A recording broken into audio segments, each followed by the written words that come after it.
Si l'on nous demande pourquoi nous désirons un objet, sans doute allons-nous répondre que notre désir tient à la nature même de l'objet. Autrement dit, nous allons répondre que nous désirons un objet parce que cet objet est désirable. Et en ce sens, le désir est second, l'objet est premier, et c'est cette désirabilité, cette nature désirable de l'objet qui provoque notre désir. Mais n'est-ce pas là se méprendre fondamentalement sur la nature même du désir? Autrement dit, le désir ne serait-il pas plutôt ce qui produit la valeur de l'objet? Et en ce sens-là, le désir ne serait-il pas premier?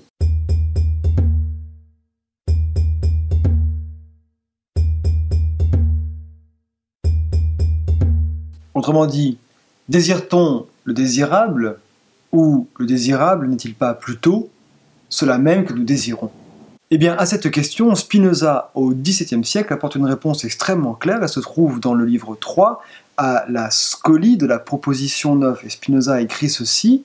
Il dit d'abord que le désir, c'est l'appétit avec conscience de lui-même. Autrement dit, un mouvement, une tendance de notre intériorité, accompagné d'une conscience. La conscience ici, vous voyez, est seconde. D'abord la tendance, puis la conscience qui vient se rajouter ensuite.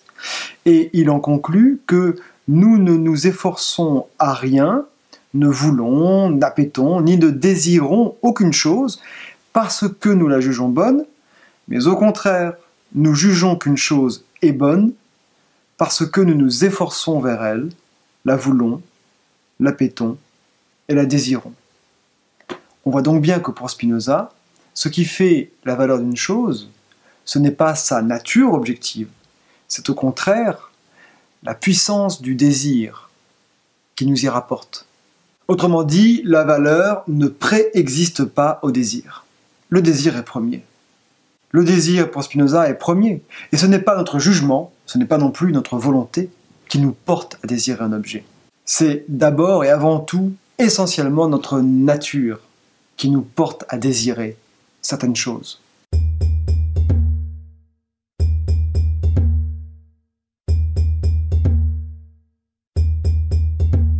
Et qui, dès lors, nous pousse à valoriser ces choses comme désirables. Autrement dit, l'essence de l'homme est de désirer et de juger bon ce qu'il désire. La valeur est produite par le désir.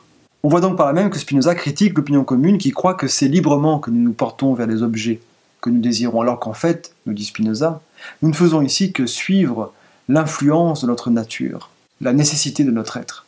Le désir tient à notre nature individuelle que nous n'avons pas choisie. Mais ne faut-il pas aussi noter que le désir s'enracine dans notre rapport à l'autre, à autrui, et plus spécifiquement au désir de l'autre? Autrement dit, ne désirons-nous pas une chose seulement dans la mesure où l'autre la désire?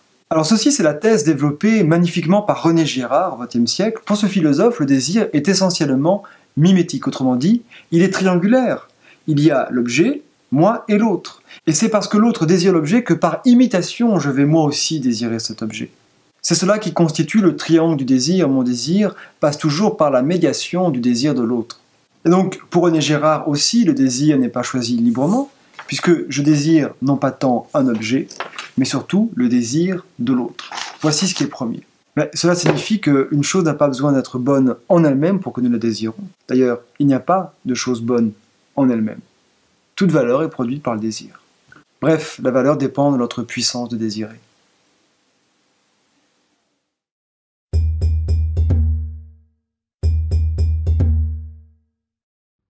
Certains philosophes, je le sais, n'aiment pas le désir. Et ils nous font croire que la raison nous commande l'ascétisme, l'abandon du désir. Mais moi, Jean-Jacques Rousseau, je le dis haut et fort. Malheur à qui n'a plus rien à désirer. Il perd, pour ainsi dire, tout ce qu'il possède. Et d'ailleurs, je suis certain que vous avez bien remarqué cela. L'objet, une fois obtenu, n'est plus vraiment désirable, il perd tout intérêt. Car en effet, l'imagination ne part plus rien de ce qu'on possède. Et l'illusion cesse où commence la jouissance.